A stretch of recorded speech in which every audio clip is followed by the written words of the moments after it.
আমরা এখন পর্যন্ত স্বাধীন হতে পারি নাই, এটাই সত্য কথা। কখন স্বাধীন হবেন আপনি? কখন এই উম্মাহ স্বাধীন হবে? যখন আপনার আমার কথায় পশ্চিমারা উঠবে বসবে, তখন। যখন আপনার আমার কথায় উঠবে আর বসবে, তখন। যখন আপনার আমার কথায় এই পুরো কুফরি তাগুতি শক্তিটা উঠবে বসবে, তখন বুঝবেন উম্মাহ স্বাধীন হয়েছে। স্বাধীনতা শুনছেন? বেলাল ইবনে রাবাহ স্বাধীন। যখন তাকে পিটানো হচ্ছে, শেকল দিয়ে বেঁধে শেষরায় টানা হচ্ছে, বেলাল ইবনে রাবাহ সেদিন স্বাধীন ছিলেন, কারণ তিনি আল্লাহ ছাড়া কারো দাসত্ব করেন না। আবু জাহেলের নির্মম নির্যাতন, উমাইয়া বিন খালাফের নির্মম নির্যাতন বেলাল ইবনে রাবাহকে পরাধীন করতে পারে নাই। বেলাল স্বাধীন আঘাতের মধ্যে। সুমাইয়া স্বাধীন। সুমাইয়ার নাম শুনেছেন? আমাদের বোনরা তার নামই জানে না। ওরা জানে কি প্রোডাক্ট আসলো বাজারে, কোন পার্লারে গেলে কি পাওয়া যায়, কোথায় গেলে কি হয়, কোন মার্কেটে গেলে কি পাবো। মার্কেট ভর্তি মহিলা দিয়ে, ভর্তি মহিলা দিয়ে। গার্মেন্টসও তো ভর্তি মহিলা দিয়ে। পর্দা কতটুকু মেনটেন হয় সেটাও ভাবতে হবে। জব করতে দোষ নাই, জব করতে দোষ আছে, পর্দা কতটুকু ভাবতে হবে না? আমরা যে বস্তুবাদী, এটা আমাদের রাস্তাগুলোই প্রমাণ করছে। আমরা আমাদের বাড়িঘরগুলো চকচকা করছি, আর সরকারের রাস্তাগুলো ভেঙে ফেলতেছে। এখন ওই রাস্তাগুলো তৈরি করে দেওয়ার দায়িত্ব আমাদের। দায়িত্ব আমাদের না? অবশ্যই আমাদের। কেন? আমরা তো খেয়ানত করলাম, সরকারি মাল দড়িয়ামে ডাল, এরকম চিন্তা করলাম। ওইদিকে যেতে চাচ্ছি না। বোনরা শোনেন, ভাইরাও শোনেন। সুমাইয়া স্বাধীন। কখন স্বাধীন? যখন আবু জেহেল তাকে বলছে যে তুই এই জন্যই ইসলাম কবুল করেছিস যে মুহাম্মাদের সৌন্দর্য দেখে তুই তার প্রেমে পড়েছিস। নাউজুবিল্লাহ সাল্লাল্লাহু আলাইহি ওয়াসাল্লাম। কি বলেছে বলেন? তুই মুহাম্মাদের সৌন্দর্য দেখেই মনে হয় তার প্রেমে পড়েছিস। নাউজুবিল্লাহ, আস্তাগফিরুল্লাহ। সুমাইয়া রাদিয়াল্লাহু আনহা তখন বাধা, হাত পা বাধা, হাত পা বের করার কোনো অপশন নাই, বাধা আছে। এক জটলা থুতু মুখে একত্রিত করে আবু জেহেলের মুখের উপর থু করে থুতু দিয়ে দিয়েছে। আর আপনারা তো জানেন যে একটা থুতুতে অনেক কিছু হয়, হয় না? একটা থুতুতে অনেক কিছু হয়। এক থুতুতে ইমানদার মুনাফিক আলাদা হয়ে যায়। এক থুতুতেই ইমানদার মুনাফিক আলাদা হয়ে যায়। সুমাইয়াও থুতু দিয়েছিল আবু জেহেলের মুখে। এবার আবু জেহেল কি করেছে শুনেন। আবু জেহেল, তার কাছে একটা বর্ষা ছিল, বর্ষা চেনা যায়, বর্ষা সামনের অংশ চোখা। এটা দিয়ে সুমাইয়া রাদিয়াল্লাহু আনহার লজ্জাস্থানে আঘাত করে তাকে শহীদ করে দিয়েছে। ব্যথা অনুভব করলেন না? আমি জানি করেন নাই, কারণ সুমাইয়া আপনার কেউ না। সুমাইয়া আপনার কেউ না। সুমাইয়া আমার বোন না, সুমাইয়া আমার স্ত্রী না, সুমাইয়া আমার মা না, সুমাইয়া আমার খালা, ফুফু, চাচি, মেয়ে কেউ না। এই কারণে আমাদের আঘাত লাগে নাই। যদি আমাদের এই দেহটা যে অবশ, আমাদের উম্মার যে দেহটা যে অবশ, এটা তো বোঝা যায় চলমান বিশ্ব রাজনীতি দেখলেই। বিশ্বের যে কোনো জায়গায় মুসলিমরা আঘাত পাচ্ছে, মার খাচ্ছে, নির্যাতিত হচ্ছে। দোয়াও তো মুখ দিয়ে বেরো হয় না। তাদের স্মরণে একদিন কেউ রোজা রেখে একটু দোয়াও করে না, নামাজে একটু দোয়াও করে না, দুইটা কথাও বলে না, কোনো মানববন্ধনও নাই, কোনো প্রতিবাদও নেই, কিছুই নাই। মানে পুরো দেহটাই প্যারালাইজড, শেষ, অবশ অনুভূতি। আর প্রত্যেকটা বর্ডার এক একটা অনিকেত প্রান্তর, যেখানে অনুভূতিগুলোর ব্যবচ্ছেদ করা হয়েছে, ফিলিংসগুলোকে ব্যবচ্ছেদ করে ফেলে দেওয়া হয়েছে। ফিলিংস নাই। সুমাইয়ার কথা শুনে আমাদের লাগলো না, কারণ সুমাইয়া আমার মেয়ে না। আমার মেয়ে আয়েশা তো আর না, আমার মেয়ে মারিয়াম তো আর না, আমার ছেলে ওমর উসমান তো আর না। সুমাইয়া তখন স্বাধীন, যখন তাকে বর্ষায় শহীদ করা হলো, সে স্বাধীন, জান্নাতে চলে গেল। জুলাইবিজ একজন সাহাবী ছিলেন, ছোটখাটো মানুষ, ইসলাম কবুল করে আসছেন। খায়বার যুদ্ধের দিন নবী সাল্লাল্লাহু আলাইহি ওয়াসাল্লাম তার হাতে তাকে তলোয়ার দিয়েছেন এবং তাকে যুদ্ধে মানে অগ্রগামী যে সৈনিকরা থাকে প্রথম কাতারের দিকে, সেখানে থাকার মানে চান্স দিয়েছেন। তাকে মানুষ বিয়ে করতে চাইতো না, কারণ তার চেহারা সুরত খুব একটা ভালো লাগে না, বংশ নিচু, মানুষের একটা থাকে না প্রেস্টিজ ইস্যু। তার মনে কষ্ট। নবী সাল্লাল্লাহু আলাইহি ওয়াসাল্লাম একদিন প্রস্তাব পাঠালেন তাকে চিঠি দিয়ে যে তুমি এই চিঠিটা নিয়ে অমুক গোত্রে যাও, গিয়ে বলো যে আমি বলেছি তোমাকে যেন মেয়ে দেয়। তখন তারপরেও মেয়ে দিতে চাচ্ছে না, কিন্তু সেই মেয়ে শুনেছে যে আল্লাহর নবী সুপারিশ করেছে, আমার যৌবনের উপর ধিক্কার যদি আমি এই সুপারিশ না রাখি। তিনি বললেন জুলাইবিস যেমনই হোক চেহারা, আমি তাকে বিয়ে করতে রাজি আছি। তিনি বিয়ে করলেন, সংসার হলো, শুরু হলো। এই সাহাবী খায়বার যুদ্ধে শহীদ হলেন। নবী সাল্লাল্লাহু আলাইহি ওয়াসাল্লাম তার চারপাশে দেখলেন, তার চারপাশে 12 জন ইহুদির লাশ পড়ে আছে। কয়জন? একাই 12 জনকে হত্যা করেছে এই সাহাবী। সুবহানাল্লাহ।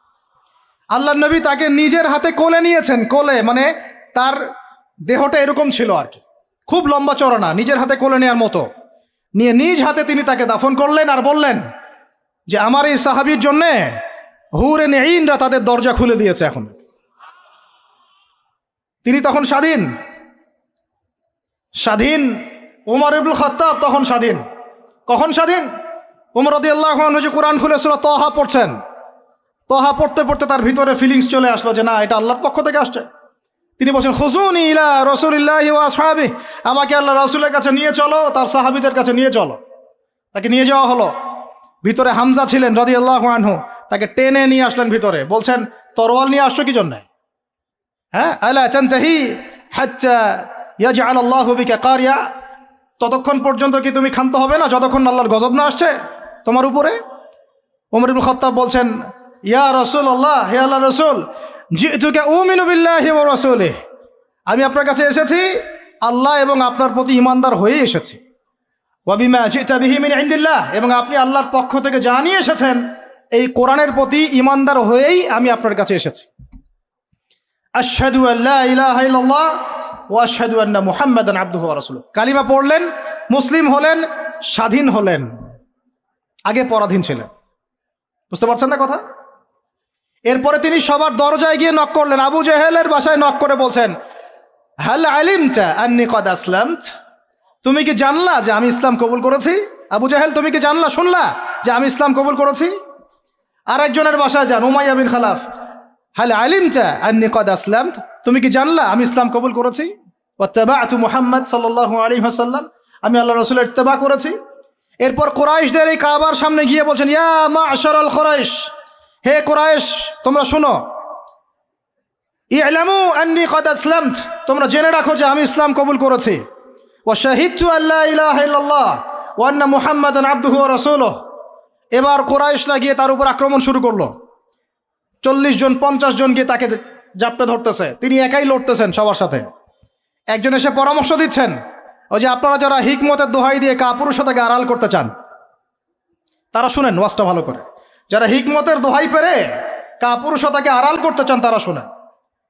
উনি এসে বলেছেন যে আফালা কুনতা কাতামত, তুমি কি ইসলাম কবুলের এই বিষয়টাকে গোপন রাখতে পারতা না?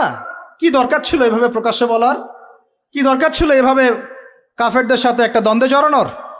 শোনেন তারপরে তিনি কি বলছেন। তিনি বলছেন যে ওয়াল্লাহি, আল্লাহর কসম করে বলছি, লা উফাররিকান্না বাইনাল হাক্কি ওয়াল বাতিল কামা ফাররাকাল্লাহু বাইনাল লাইলি ওয়ান নাহার। আল্লাহু আকবার। তিনি বলছেন আল্লাহর কসম করে বলছি, আমি রাত এবং দিন আল্লাহ পাক যেভাবে আলাদা করে দেন এই রকম করে আমি সত্য আর মিথ্যা আলাদা করে দেব ইনশাআল্লাহ। আল্লাহু আকবার। এরপরে তার নাম হয়েছে আল ফারুক। কি নাম হয়েছে? ওমর এখন স্বাধীন। বলেন আমাকে, উম্মাহ স্বাধীন? উম্মাহ স্বাধীন? কিছু করতে গেলেই বলবে স্যাংশন দিয়ে দিব, কিছু বললে বলবে যে একদম টাকার মান কমাই দিব। আরও কিছু যদি বলতে চায় আমাদের প্রশাসন গভর্নমেন্ট, তারা যদি আরও বড় পদক্ষেপ নিতে চায়, প্রশাসন গভর্নমেন্ট যদি বলতে চায়, বলতে পারে বা বলে ওই ইউনাইটেড নেশনসে গিয়ে যে আমরা আমাদের দেশ থেকে আমাদের সেনাবাহিনী পাঠাবো গাজায় গিয়ে আমাদের পক্ষে, আমাদের মুসলিমদের পক্ষে যুদ্ধ করবে, এই কথা যদি বলতে পারে বা বলে, দেখবেন তাদের সমস্ত শক্তি দিয়ে বাংলাদেশকে আক্রমণ করে ফেলছে। আপনি আমাকে বলেন আমরা স্বাধীন? উম্মাহ স্বাধীন? ওই তাগুতি শক্তির, বিশ্ব কুফরি শক্তির পরাজয় না হওয়া পর্যন্ত মুসলমানরা স্বাধীন না। আর ঈসা ইবনে মারিয়াম এই গাল গল্প করতে আসবেন না। তিনি মানুষকে খালি সুরসুরি মার্কা ওয়াজ করতে আসবেন না, তিনি আসবেন ওই গোড়ায় আঘাত করতে ইনশাআল্লাহ। আল মাহদি মানুষকে সুরসুরি মার্কা ওয়াজ করবেন না, খালি ফজিলত আর ফজিলত, এভাবে নয়। তিনি আসবেন দাওয়াতের মিশন নিয়ে, উম্মাকে ঐক্যবদ্ধ করবেন, কুফারদের সাথে মুসলমানদের একদম সশস্ত্র যুদ্ধ হবে, তারপর এদের একটা একটা করে খুঁজে বের করে মারা হবে ইনশাআল্লাহ। আল্লাহর কসম করে বলতেছি, আমাদের একটা মুসলিম ভাইয়ের রক্ত বৃথা যাবে না, একজন শিশুর রক্ত বৃথা যাবে না ইনশাআল্লাহ। একজন বোনের ইজ্জতের মূল্য ওদেরকে দিতে হবে ইনশাআল্লাহ। এই যে বিগত 1.5 মাসে তোমরা 19,600 জনকে হত্যা করেছো, একটা একটা করে হিসাব আমরা নিব ইনশাআল্লাহ। 1914 সাল থেকে 2023 পর্যন্ত প্রায় 3.5 লক্ষ মানুষকে হত্যা করা হয়েছে, এর হিসেব ওরা দিবে ইনশাআল্লাহ। এর হিসেব আমরা নিব ইনশাআল্লাহ। আমরা ছাড়বো না ইনশাআল্লাহ। এই ফিলিস্তিন আমরা ছাড়বো না, এই জেরুজালেমও ছাড়বো না। আর মনে রাখেন, আমাদের এখানে কি হবে তারপরও আল্লাহ পাক করবেন না। আল্লাহ পাক জানেন কোন জায়গা থেকে দিন কায়েম করতে হবে। ঈসা ইবনে মারিয়াম 40 বছর ওই তখ্ত থেকে, ওই সিংহাসন থেকে পুরো বিশ্বটাকে শাসন করবে ইনশাআল্লাহ তাআলা। আপনারা আঞ্চলিক রাজনীতি নিয়ে পড়ে আছেন, থাকেন, আমি বিশ্ব রাজনীতি নিয়ে কথা বলছি। আঞ্চলিক পলিটিক্স নিয়ে আমার কোনো আগ্রহ নাই, কারণ আমি জানি এই পুরো সাবকন্টিনেন্ট শাসন করবে ঈসা আলাইহিস সালাম। যদি আমরা তার পক্ষের লোক হয়ে যাই, তাহলে আমরা ইজ্জত সম্মান পাবো ইনশাআল্লাহ। আর যদি আমরা তার বিপক্ষে চলে যাই, দেখবেন জিল্লতি আর জিল্লতি নেমে আসবে। আল্লাহ মাফ করো। এখন শুনেন, ইবনুল খাত্তাব স্বাধীন এইখানে, হামজা রাদিয়াল্লাহু আনহু স্বীকার করে আসছেন। যুবক ভাই আপনি শুনেন, এই যে ওমরের কথা বললাম, এরকম একটা ছেলে আমাকে দিতে পারবেন ঘর থেকে, প্রত্যেকটা ঘর থেকে পারবেন? সাহস আছে খালি বলবে যে আমি রাত দিন যেমন আল্লাহ আলাদা করে দেন, আমি সত্য মিথ্যা আলাদা করে দেবো ইনশাআল্লাহ। পারবে? তোমরা টিকটক চালাচ্ছ, পাবজি খেলতেছো, ফ্রি ফায়ার খেলতেছো, মেয়ে নিয়ে পড়ে আসো, তোমরা কিভাবে উম্মাকে নেতৃত্ব দিবা? নামাজ পড়তেছো না, সাপ্তাহিক সম তো রাখো না মনে হয়, আল্লাহ ভালো জানেন। দান সদকা কতটুকু করো আল্লাহ ভালো জানেন। কোরআন তেলাওয়াত করতে শিখতেছো না, কোনো আলেমের সোহবতে যাও না, ইউটিউব, অনলাইন, ফেসবুক, ব্যাস, that's all. YouTube, online, Facebook হচ্ছে একটা ফিতনার জগৎ। আপনি বলতে পারেন যে আমার লেকচারও তো যায়, অনেক বড় বড় আলেমদের লেকচারও যায়, সব মেনে নিয়েই বলছি এটা ফিতনার জগৎ। সব মেনে নিলাম, আপনার কথা মেনে নিয়েই বলতেছি ফিতনার জগৎ। কারণ এর কন্ট্রোলও কুফর শক্তির হাতে, এর কন্ট্রোলও তাগুতি শক্তির হাতে। আপনি এটা নিয়ন্ত্রণ করেন না, এই প্রযুক্তি আপনি তৈরি করেন নাই। আমরা আলাদা করে কোনো মুসলিম কমিউনিটি, সোসাইটিও বিল্ড আপ করতে পারিনি অনলাইনে, পেরেছি? আমাদের কোনো স্বতন্ত্র সামাজিক যোগাযোগ মাধ্যম আছে বলেন? ওমর ইবনুল খাত্তাবের মতো একজন স্বাধীন মানুষ দেন। হামজা রাদিয়াল্লাহু আনহু স্বাধীন কখন? আবু জেহেল আল্লাহর নবীকে একটা আঘাত করেছে, বলেন নাউজুবিল্লাহ, সাল্লাল্লাহু আলাইহি ওয়াসাল্লাম। আপনারা তো জানেন তার পিঠের মধ্যে উটের নাড়ি ভুড়ি দেওয়া হয়েছে, চাপানো হয়েছে। তো এই দৃশ্য একজন দাসী দেখেছে, হামজা রাদিয়াল্লাহু আনহু স্বীকার করে আসছেন, তাকে বলছে তোমার ভাতিজাকে এইরকম আঘাত করেছে আবু জেহেল। আবু জেহেলের নাম কিন্তু আবু জেহেল না, আবু জেহেলের নাম আবুল হাকাম। সেও কিন্তু আল্লাহকে বিশ্বাস করতো। আপনারা মনে করবেন না যে সে একদম ইহুদি ছিল বা খ্রিস্টান ছিল, এমন না। সে আল্লাহকে বিশ্বাস করতো, কিন্তু আল্লাহ পাকের বিধান মানত না। এখন হামজা রাদিয়াল্লাহু আনহু বলছেন আওয়াফাআলা যালিক, সে কি সত্যিই কাজ করেছে? হ্যাঁ, সত্যিই কাজ করেছে। আচ্ছা চলো দেখাও আবু জেহেল কোথায় আছে।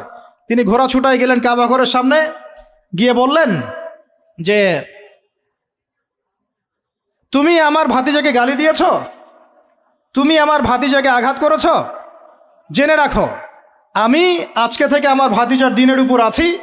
এই কথা বলার সাথে সাথে তার উপর আক্রমণের চেষ্টা করা হচ্ছিল। তিনি নিজে একটা ঘুষি দিয়ে আবু জেহেলের একটা দাঁত ফেলে দিলেন। আর দাঁত যে পড়ে গেছে কিনা সিরাতের কিতাবে এত স্পষ্ট নাই, কিন্তু আঘাত একটা ঘুষি দিয়েছেন এটা স্পষ্ট।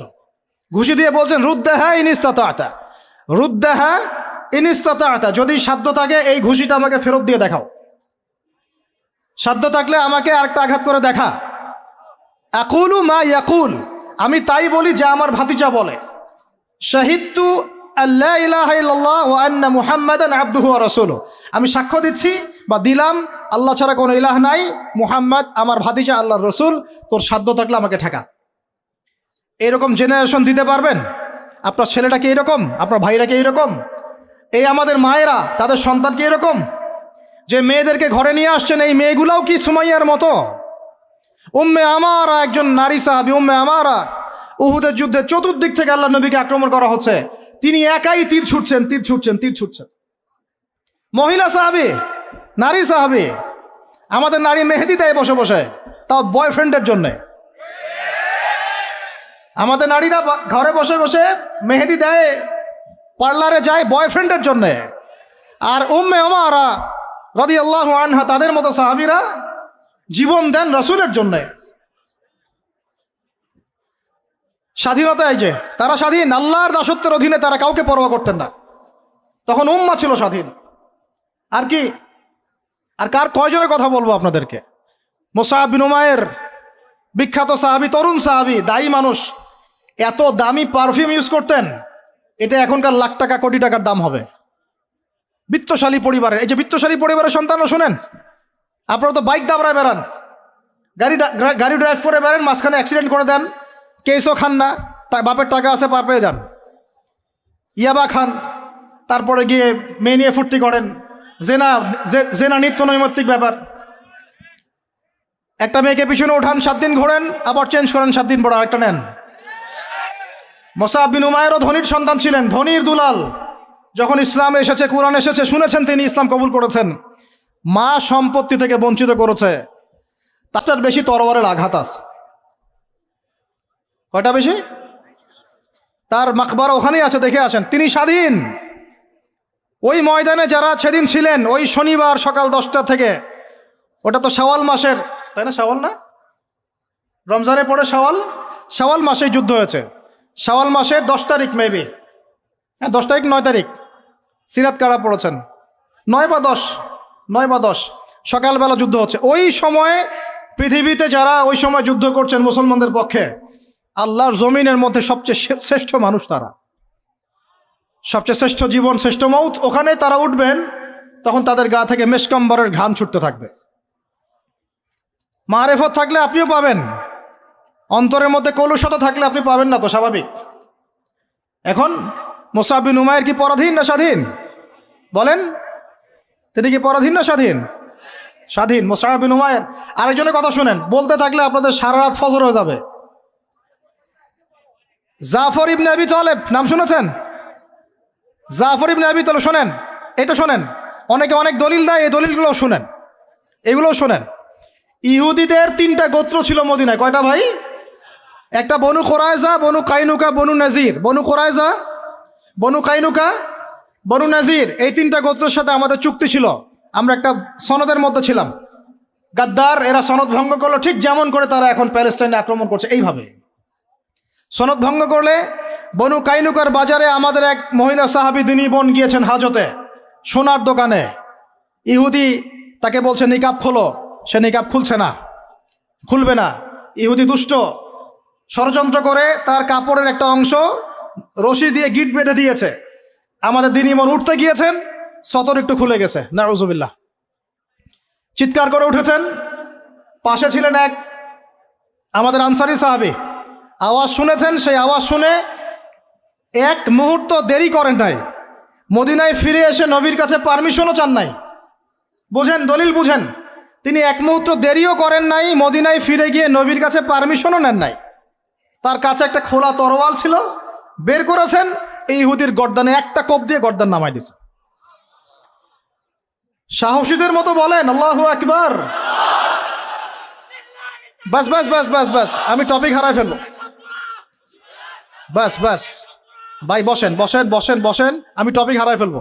আমি দলিল দিচ্ছি আপনাকে, এই সাহাবী নবীকে গিয়ে জিজ্ঞাসা করেন নাই, করেছেন? পরামর্শও নিয়েছেন।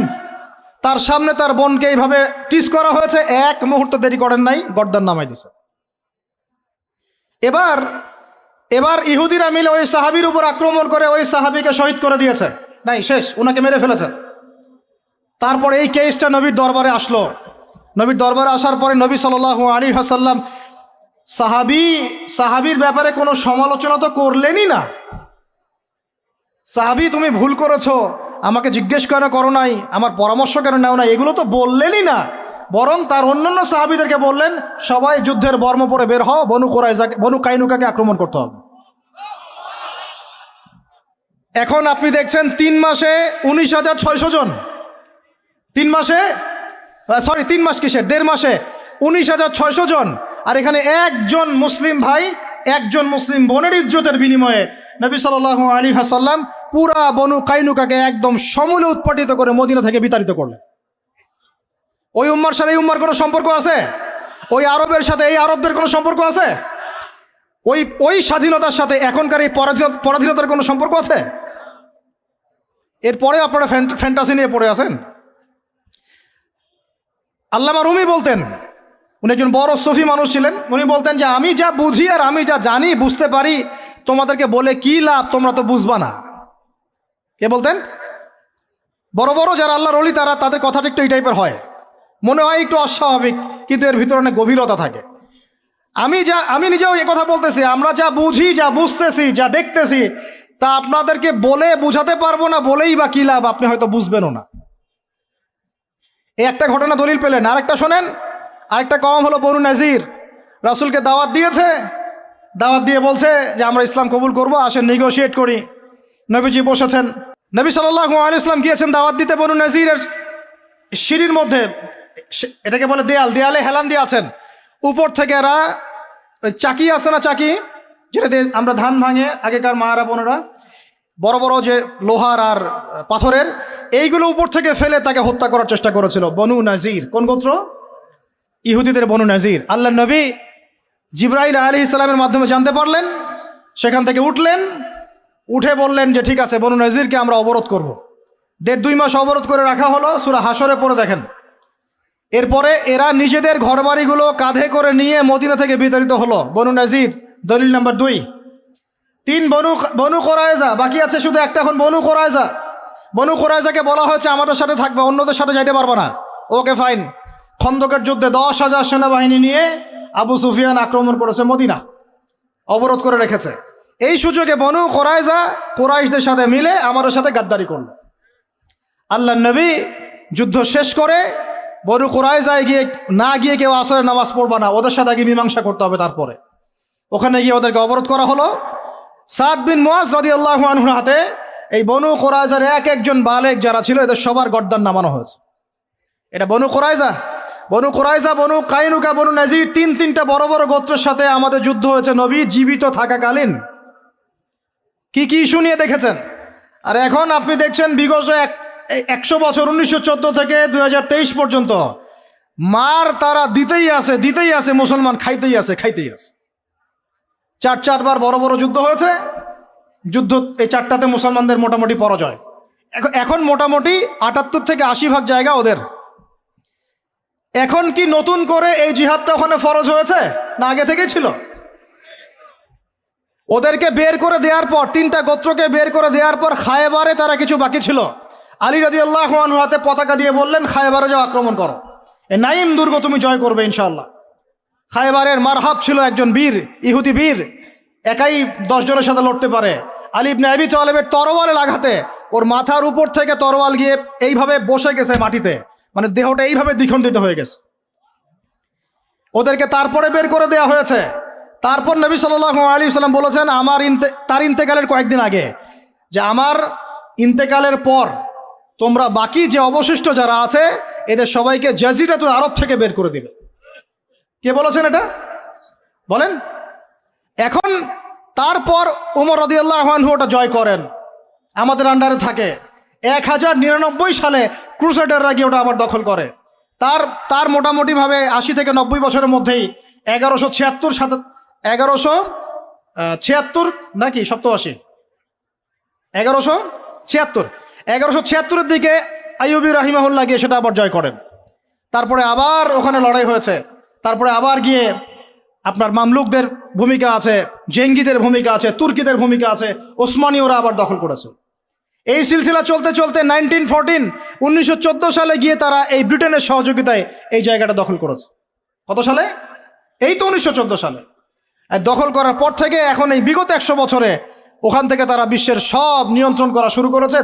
জায়গা দখল থেকে শুরু করে মুসলিম ভাইদেরকে দমন, আমাদের বোনদেরকে ধর্ষণ, শিশুদেরকে হত্যা, জমি উপড়ে ফেলা, কি না করেছে। এখন তারা ওখানে দাজ্জালের শাসন প্রতিষ্ঠা করতে চাচ্ছে। এরাই তারা যারা দাজ্জালকে নিয়ে বিশ্বকে শাসন করবে। শেষ জামানার দাজ্জালের কনসেপ্ট না জানলে আল্লাহর কসম আপনি ওয়ার্ল্ড অ্যাফেয়ার্স বুঝতে পারবেন না। এখন শেষ করে দেয় এই কথা থেকেই, দেখুন তারা বিগত 100 বছরে ওখানে যা যা করেছে বা করে যাচ্ছে, এরপরেও যদি আমাদের টনক না নড়ে, আমরা যদি মনে করি যে আমরা তো খুব ভালো আছি, তাহলে আল্লাহর কসম আমরা এখন উম্মাও বুঝি নাই, স্বাধীনতাও বুঝি নাই। আমাদের সবাইকে বুঝতে হবে পুরো মুসলিম উম্মা একটা দেহ।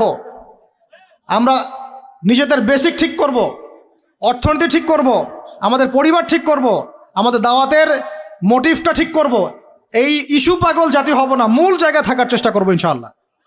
আস্তে আস্তে সেই প্রজন্ম আসবে ইনশাআল্লাহ। আমি না পারি, আপনি না পারেন, আমাদের পরের জেনারেশন পারবে ইনশাআল্লাহ, বা তারপর একদিন না একদিন বাইতুল মুকাদ্দাসে আমরা নামাজ পড়বো ইনশাআল্লাহ। বাইতুল মুকাদ্দাসে সালাত আদায় না করা পর্যন্ত আমাদের শান্তি নাই। বাইতুল মুকাদ্দাস বিজয় না হওয়া পর্যন্ত এই মুসলিম উম্মার ঘুম নাই। কারণ তারা মুসলিমদেরকে ঘুমাতে দিবে না, তারা মুসলিমদেরকে ভাগ করে ফেলবে, বিভিন্ন মতবাদে ভাগ করে ফেলবে, তারা মুসলিমদেরকে স্যাংশন দিবে, অর্থনৈতিকভাবে পঙ্গু করে ফেলবে, মিডিয়া নিয়ন্ত্রণ করে ফেলবে, ওরা টেকনোলজি নিয়ন্ত্রণ করবে। মুসলিমদেরকে তারা দাঁড়াতে দিবে না যতক্ষণ পর্যন্ত বাইতুল মুকাদ্দাস পাচ্ছেন না। আর এখন এই ইস্যুগুলো নিয়ে কথা বললে মুসলমানদের মধ্যে এক শ্রেণীর মোনাফেক তারা আমাদের বিপক্ষে কথা বলা শুরু করে। এই জাতির এখন চিনতে আশা করি বাকি নাই যে মুসলিমদের মধ্যে কত মোনাফেক ঢুকে গেছে। কোনো দলের সাথে আমাদের কোনো দ্বন্দ্ব নাই, আমাদের দ্বন্দ্ব হচ্ছে কথিত মোনাফেকদের সাথে, যারা এই চলমান সংকটের মধ্যেও মুসলমানদের পক্ষে না গিয়ে জালেমের পক্ষ নিচ্ছে। এই চলমান সংকটের মধ্যেও মাজলুমদের পক্ষ না নিয়ে যারা জালেমের পক্ষ নিচ্ছে, এদের সাথে আমার কোনো সম্পর্ক নাই, আপনাদেরও সম্পর্ক থাকার কথা না, এই উম্মারও সম্পর্ক নাই। আল্লাহর কসম ইনশাআল্লাহ আমাদের সন্তানদের হাতে বাইতুল মুকাদ্দাস বিজয় হবে ইনশাআল্লাহ। এখন আপনি আমি সেই দায়িত্ব পালন করব কিনা সেটা আমাদের বিষয়, আমাদের কর্তব্য কি সেটা আমাদের বুঝতে হবে। এইসব ফ্যান্টাসি বন্ধ করেন, এইসব উপরি স্লোগান বন্ধ করেন, এবং আই ওয়াজ শোডাউন সব বন্ধ করেন। সবাই 5 ওয়াক্ত নামাজি হয়ে যায়, আল্লাহ তৌফিক দান করেন। সবাই মিলে তাহাজ্জুদ গোজার হয়ে যায়, আল্লাহ তৌফিক দান করেন। আল্লাহ পাক সবাইকে হালাল খাওয়ার তৌফিক দেন। সবাই অর্থনীতি ঠিক করে ফেলাই, সবাই দাওয়াতের মেহনতে লেগে পড়ি। আল্লাহ যাকে যা দিয়েছেন তাই দিয়ে দিনের খেদমত করেন। এক ভাইকে আল্লাহ পাক টাকা দিয়েছেন, টাকা দিয়ে করেন। জমি দিয়েছেন, জমি দিয়ে করেন। জ্ঞান দিয়েছেন, জ্ঞান দিয়ে করেন। আপনাকে আল্লাহ পাক মসজিদ মাদ্রাসা দিয়েছেন, তাই দিয়ে করেন। যৌবন দিয়েছেন, যৌবন দিয়ে করেন। লিখতে পারেন লিখেন, বলতে পারেন বলেন, চিন্তা করতে পারেন করেন। যা আপনাকে আল্লাহ দিয়েছেন তাই দিয়ে দিনের খেদমত করেন।